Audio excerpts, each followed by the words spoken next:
Vous la connaissez, elle? Virginie Joron, celle qui balance la corruption dans l'Union européenne. Vous savez ce qu'on vient d'apprendre? Il y a une commission au Parlement et des rapports. Les rapporteurs ont souligné quelques points un peu douteux, où l'argent disparaît, on ne sait pas où ça va. Donc elle explique, par exemple, il y a un comité qui s'appelle le comité de région. Vous étiez au courant, vous, que ça existait, ça? Même elle ne connaissait pas. Elle dit, mais ce comité de région, pour l'exercice 2023, on a dépensé 116 millions. 116 millions. Attendez, d'euros, hein. Et il y a 600 fonctionnaires. Donc elle dit, je vois pas très bien l'utilité de ce comité, elle comprend pas. Et ce comité a été introduit lors du traité de Maastricht. Ça date, hein.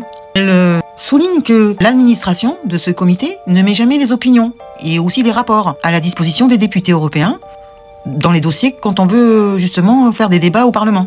Il n'y a jamais rien, aucun rapport, rien. Tu dépenses 116 millions, il y a 600 fonctionnaires, on ne sait pas ce qu'ils font. C'est extraordinaire. Ils mettent aucun rapport au Parlement pour discuter je sais pas, de ce qu'ils font, quoi, tout simplement. Non, il n'y a rien.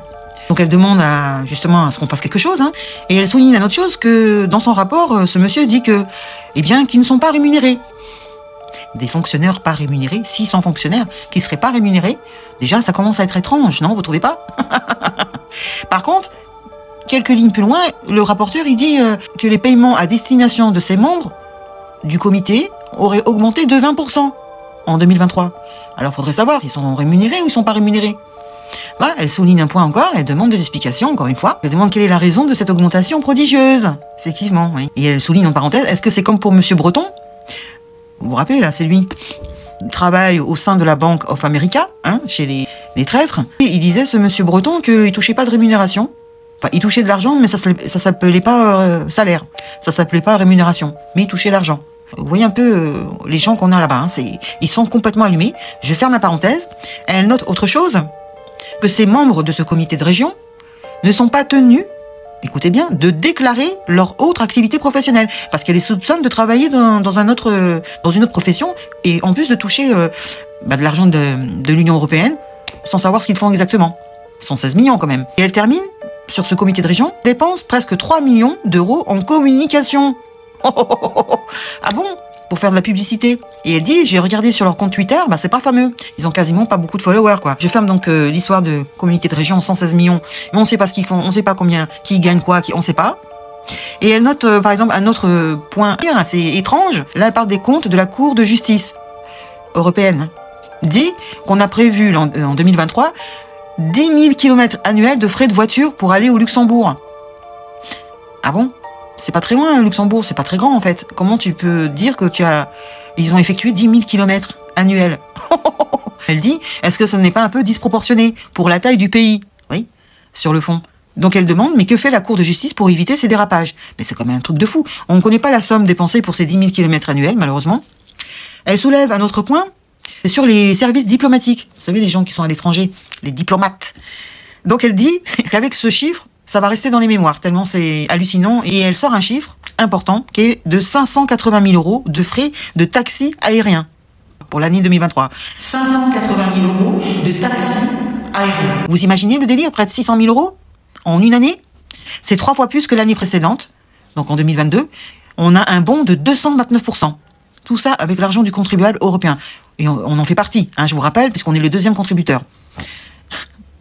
Et elle dit, pour des résultats qui sont là aussi à voir de plus près, car c'est une institution contre laquelle les Français ont voté contre par référendum en 2005. Effectivement, c'est bien de le rappeler, pour ces diplomates à l'étranger, c'est 1 milliard d'euros de budget, hein, avec notre argent, vous imaginez, et qu'il y a 152 résidences d'ambassadeurs à travers le monde, 152, et que vous avez 400 000 mètres carrés dans le monde. Il y a près de 3 000 fonctionnaires, dont, écoutez bien, 200 sont en congé longue maladie, c'est-à-dire qu'ils ne sont jamais revenus au boulot. Et nous les payons. D'accord? 3000 fonctionnaires à travers le monde. Alors qu'on a déjà des ambassadeurs. Dans chaque pays, il y a des ambassadeurs, vous le savez. Maintenant, il faut encore des ambassadeurs européens. Je vous en avais déjà parlé, ceux qui dépensent et qui achètent des voitures neuves tous les 4 matins sans facture, sans rien. Donc, je vous rappelle, 3000 fonctionnaires à travers le monde, qui sont payés rien foutre, hein, je le rappelle, puisqu'on a déjà des ambassadeurs dans chaque pays à travers le monde. Et il y en a 200 qui se permettent d'être en arrêt maladie, longue maladie, hein, c'est-à-dire qu'ils sont jamais revenus, mais qui sont payés quand même.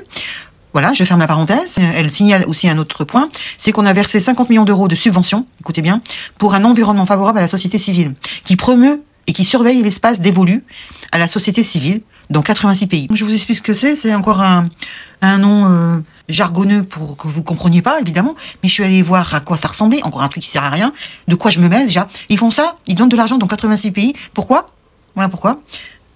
Donc ce réseau-là, machin-là, favorable à la société civile, ça coûte 50 millions d'euros avec notre argent, pour soutenir les membres qui sont confrontés à des violations des droits de l'homme. De quoi je me mêle? Parce que nous, on est soutenus quand il y a eu les Gilets jaunes. Hein? Ils sont venus nous aider. Il y a des restrictions de l'espace civique dans le monde entier. Donc ils vont s'occuper des affaires qui se passent dans les autres pays, plutôt de ce qui se passe dans l'Union européenne. Ils étaient là quand il y a eu les Gilets jaunes? Non? Vous en avez entendu parler de cela? Pourtant, ils nous coûtent cher, 50 millions. Donc il s'agit notamment de défendre, écoutez bien, les droits numériques. Voilà, ça commence, les droits numériques, et la réglementation des technologies émergentes, telles que l'IA. Donc ils vont s'occuper de ce qui ne leur regarde pas, de faire des règlements, des normes, c'est tout ce qu'ils savent faire. Et en plus, ils font ça dans d'autres pays. Parce qu'ils donnent de l'argent, ils les achètent, quoi. Construire des réseaux de solidarité dans des contextes politiques polarisés. Vous avez vu qu'ils utilisent des mots, des phrases qui veulent rien dire. C'est jamais clair, hein. C'est ça leur travail. Tout est fait pour que vous compreniez rien, en fait. T'as compris, toi? Construire des réseaux de solidarité dans des contextes politiques polarisés. Donc, ce truc-là, il travaille avec ses membres pour faire pression en faveur de changements politiques au niveau local, national, régional et mondial. Donc, c'est-à-dire que quand il y a une élection présidentielle, je sais pas, je comprends pas, là. Faire pression en faveur de changements politiques. C'est ce qui s'est passé en Roumanie quand ils ont annulé les présidentielles, et c'est ce qui va se passer en Allemagne quand ils vont essayer d'annuler les présidentielles, parce que un groupe politique d'extrême droite est en train de gagner tous les suffrages. Je ne sais pas, c'est ça qu'on paye, en fait. De quoi je me mêle, sérieux? Bon, je ferme la parenthèse et... Donc, Virginie Joron, elle pose la question, ça sert à quoi? C'est 50 millions qu'on donne pour cet espace civique, société civile, je sais pas quoi, là.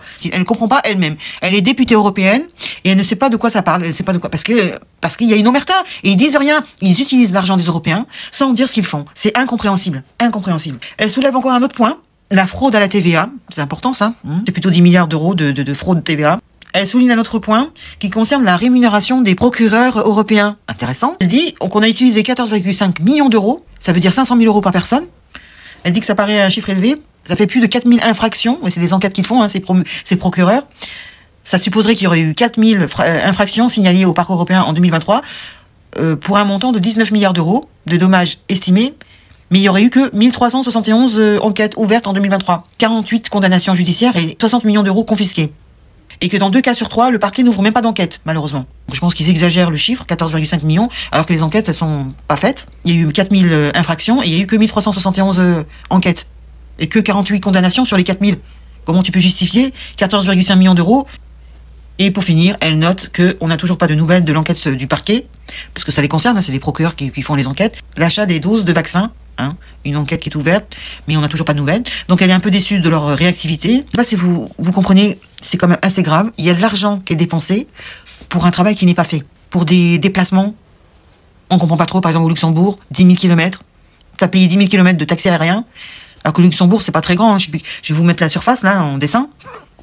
Des comités de région, on ne sait pas qui fait quoi, qui est payé par quoi, qu'est-ce qu'il gagne, on ne sait pas, mais ça nous coûte 116 millions. On dépense 50 millions pour des choses qui ne nous regardent pas, sur la politique à l'étranger, de 86 pays, leur IA, leur numérique, de quoi je me mêle, voilà. Des frais aériens, des taxis, là. Bah, on dépense 14,5 millions pour des procureurs censés faire des enquêtes qu'ils ne font pas. Hein. Ils gonflent les chiffres. Enfin, tout est comme ça, parce qu'il n'y a pas de surveillance. C'est-à-dire qu'on leur laisse une carte libre, ils dépensent, et après, on rembourse. Non, en Norvège, c'est pas comme ça. Tu payes d'abord, et après, on te rembourse. Chez nous, en France comme en Europe, ils dépensent à gogo, et après, ils présentent la facture. Bah, désolé, vous avez une enveloppe, faut pas dépasser. Vous devez justifier vos dépenses. C'est un truc de fou, mais c'est normal, parce qu'ils sont tous corrompus, donc ils se protègent les uns les autres. C'est pour ça qu'on en est là. Et en plus de ça, ils te pondent des lois complètement folles, pour détruire l'agriculture française et des autres pays d'ailleurs européens pour leur propre intérêt, parce qu'ils ont tous de l'argent à se faire sur les multinationales qui s'occupent de l'agriculture à l'étranger. C'est tout. Ce sont des VRP de ces oligarques. Ils ne travaillent que pour eux et non pas pour les Européens qui les payent en plus. Ça commence à bien faire en fait. Je ne sais pas ce que vous en pensez, dites-moi dans les commentaires, mais c'est à hurler de rage, parce que l'argent qu'on dépense et pour les députés français et pour les députés européens, et on voit quoi? On voit que de la corruption et rien ne se passe. Et que des noms pour nous emmerder en fait. Vous voyez? Allez, dites-moi ce que vous en pensez. Merci.